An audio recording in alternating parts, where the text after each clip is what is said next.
요즘에 체육이나 음악도 온라인으로 하더라고요. 우리 아이 보니까 네. 전부 방송 댄스 보여주면서 한 동작씩 따라한다든지. 네.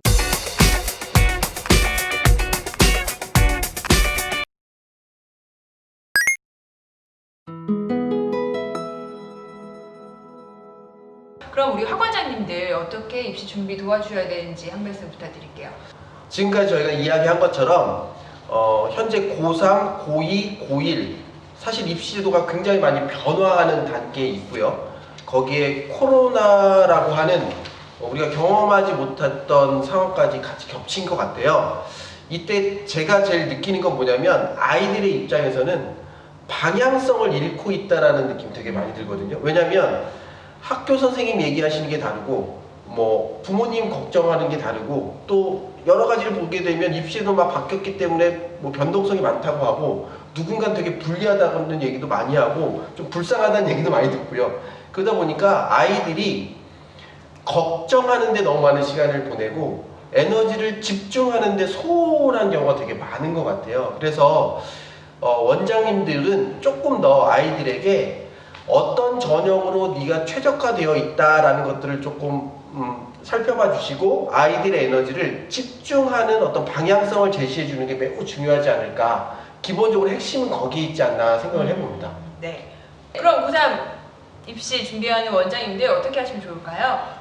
고3 입시는 기말고사 바로 돌입하시고요. 기말고사가 곧 머지않았습니다. 끝나고 나자마자 여름방학이 있는 학교도 있고 없는 학교도 있고 학교 재량에 따라서 뭐 많이 3주까지 뽑는 학교도 있더라고요. 지금 학사 일정을 보니까. 그래서 기말고사가 끝나게 되면 바로 수능 모드로 돌입을 하셔서 아까 뭐 자소서 얘기도 나오고 면접 얘기도 나왔는데 사실 이거는 그냥 가면서 또 같이 추가적으로 이건 준비하는 거고요. 이것 때문에 모든 시간을 다 소비할 수는 없으니까 방학 특강 따로 없는 학교도 있을 수 있을 것 같아요. 그래서 방학 시즌하고 2학기 묶어서 그냥 수능 파이널 특강 같은 것들로 진행을 하셔야 되지 않을까, 훨씬 유리하지 않을까 그렇게 생각이 듭니다. 그리고 뭐 계속 저희들이 반복적으로 얘기하지만 앞으로의 한 2, 3년간의 입시는 결국 내신과 수능이 주도하는 입시가 될 것 같거든요. 네. 그래서 학원에서는 이 두 가지 성적에 대한 관리를 더 철저히 하셔야 될 부분이 있을 것 같고요. 또 학종이라고 하는 부분도 사실 전체적으로 힘이 좀 빠지고 있는 분위기이긴 하지만 서울에 있는 상위권 대학 또는 수도권 대학을 갈 때 배제할 수 있는 요소는 아니거든요. 그런데 일부 그 학교 선생님들의 이야기를 들어보면 이 코로나 사태로 좀 이렇게 어수선한 상황에 굉장히 지혜롭고 창의적인 활동을 하는 아이들이 있다고 해요. 그래서 이런 부분들을 보면 참 우리 아이들이 기특하다 이런 이야기들을 많이 하곤 하시는데요.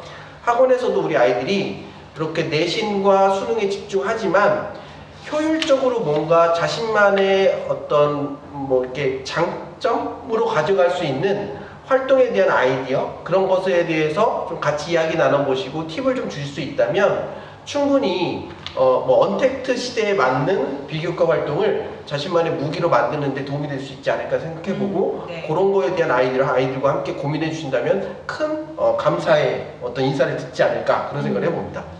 이 어려운 시기에서도 아이들이 자기만의 특징을 살려서 네네. 활동하고 있는 것들이 있나 봐요. 네네. 뭐 예를 네네. 들면 어떤 게 있을까요? 일단 아이들 입장에서도 학교에서 아이들을 만나서 동아리 활동을 할 수도 있지만 꼭 만나지 않고 뭐 줌의 형 이렇게 여러 아이들이 온라인으로 같이 회의하는 경우도 많잖아요. 그래서 선생님도 초대해서 같이 비대면으로 어떤 활동을 진행한다거나 혹은 사실 아이들은 굉장히 다양할 수 있을 것 같거든요. 뭔가 만나서 하지 않고 따로따로 하고 있지만 목표를 향해서 각자의 주어진 과제를 갖고 뭔가 결과물을 만들어낸다든지 하는 활동은 얼마든지 가능할 수 있을 것 같고요. 또 굉장히 중요한 부분은 우리가 학교 가는 시간이 많이 줄어들므로 해서 개인적으로 내가 생각했던 것들을 집중력 있게 할 수 있는 시간이 많거든요. 네. 뭐 책을 읽는다든지 아니면 집에서 개인적으로 할 수 있는 실험을 정해놓고 어떤 실험 활동을 한다든지. 근데 그런 부분들은 지금 당장 하는 것은 시간 낭비일 것 같지만 어떤 딱 결과물이 나왔을 때 굉장히 아무도 하지 않은 결과물 나오자 네. 만드는 걸 수도 있을 수 있거든요. 그래서 그런 노력들을 아이들이 할 수 있도록 틈틈이 지도해 주시는 건 필요하지 않나 생각해 봅니다. 아무도 할 수 없는 그런 결과물이 나오면 오해받죠. 사실 엄마 찬스 썼는지 아빠 찬스 썼는지. 그래서 아까 네. 말씀하신 여러 가지 활동들 중에서 실시간으로 하는 건 의미가 있는 것 같아요. 그러니까 실시간으로 만나서 네. 토론하고 네, 이제 네. 온라인으로 제출해 정도가 네. 아니라 네. 요즘에 체육이나 음악도 온라인으로 하더라고요. 우리 아이 보니까 네. 전부 방송 댄스 보여주면서 음. 한 동작씩 따라한다든지 네. 그 다음에 줌을 통해서 다 같이 합창도 하고요. 음. 이게 실시간으로 하니까 아이가 직접 하는 것을 선생님이 현장감 있게 볼 수가 있는데 만약에 주제 던져놓고서 우리 지금 수행평가를 학교 외에서 하는 것들을 못하게 하는 여러 가지 이유는 다른 사람의 조력에 의해서 수행평가의 질이 굉장히 학생의 현재의 상태를 많이 왜곡시킬 수 있으므로 그래서 학생들이 온라인 상에서 할 수 있는 각종 활동 내역들 실제 선생님과 마주함으로써 그 다음에 동료 친구들하고 같이 있음으로써 같이 할 수 있는 것들이 있다면 그런 것들은 충분히 가능하지 않을까 싶습니다. 그런 것들을 좀 도와주실 수 있는 네. 환경을 마련하면 아이들에게 도움이 될 것 같네요. 네.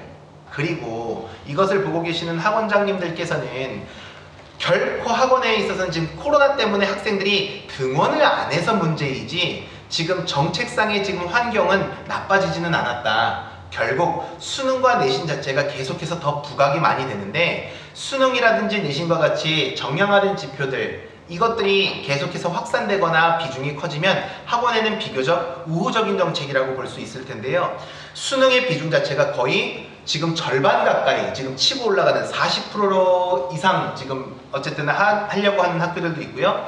그래서 40% 정도가 되게 되면 만약 정책들을 가지고서 일반 학생들이 지원하지 않는 정원 외전형 빼고 특별 전형 빼고 그리고 본원술 전형 빼고 이러다 보면 거의 학생부 전형이냐 수능 전형이냐가 반반 가져가는 것 같아요. 그렇게 되면 학생들에게 얘기할 때 지금 내신을 비롯해서 3학년 1학기 내신까지가 끝이 아니라 더 많은 문이 수능을 통해서 열릴 수 있다라고 하는 것을 강조하셔서 지금 학생들과 같이 열심히 공부할 수 있는 환경을 조성하는 것이 필요하다라고 말씀드릴 수 있겠습니다. 네, 오늘 고3 입시 그리고 다가오는 고2 학생들 어떻게 준비해야 되는지 두 분 대표님 모시고 말씀 나눠봤습니다. 아까 말씀드린 것처럼 시간은 계속 흐르고 있습니다. 각자 자리에서 우리 아이들도 열심히 공부하고 또 우리 부모님, 학원장님들도 우리 아이들 많이 격려해 주시고 응원해 주시면 우리 아이들 더욱더 열심히 할 수 있을 거라 기대합니다. 그럼 오늘 에듀썰전 여기서 마치겠습니다. 감사합니다. 감사합니다.